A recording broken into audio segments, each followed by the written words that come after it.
What is up, amigos? Today we have Larry the Lobster here who will break the sound barrier. And he will not only break the sound barrier, but he'll be breaking down the rules that society has placed on him to keep him down. So we have Larry here who is traveling at 350 meters per second, which is well above the speed of sound. And at this speed, you're nothing but spam in a can, son. So we've got the velocity going through Larry here, and you can see the red part comes off in like a triangle. That's the shock wave. So it goes up to about 450 meters per second in this shock area. And I can tell you that the drag coefficient of Larry here is 2.76, which is significantly greater than when he travels at subsonic speeds in this video who we did about a year ago. Now we have the pressure plotted, and what you can see is really in front of the shock wave, we have a high pressure. This is the red.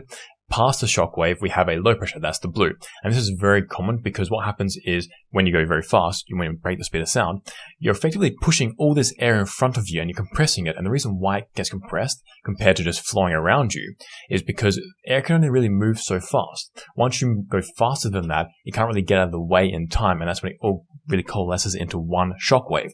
So in front of the shock wave, you get a massive increase in pressure, which is why we saw such a great drag coefficient of 2.76. That's quite high. Like trying to get anything to have a drag coefficient of that at subsonic speeds is very challenging. But at supersonic speeds and around sonic speeds, that's quite easy to do. So this is a Z-plane going from bottom to top, and this is quite interesting what it shows. So you can see that there is this shock pattern still, it's that red triangle part. But if we were to look at the Y-plane in the same kind of area, we again see that the shock wave comes off at this kind of angle as well.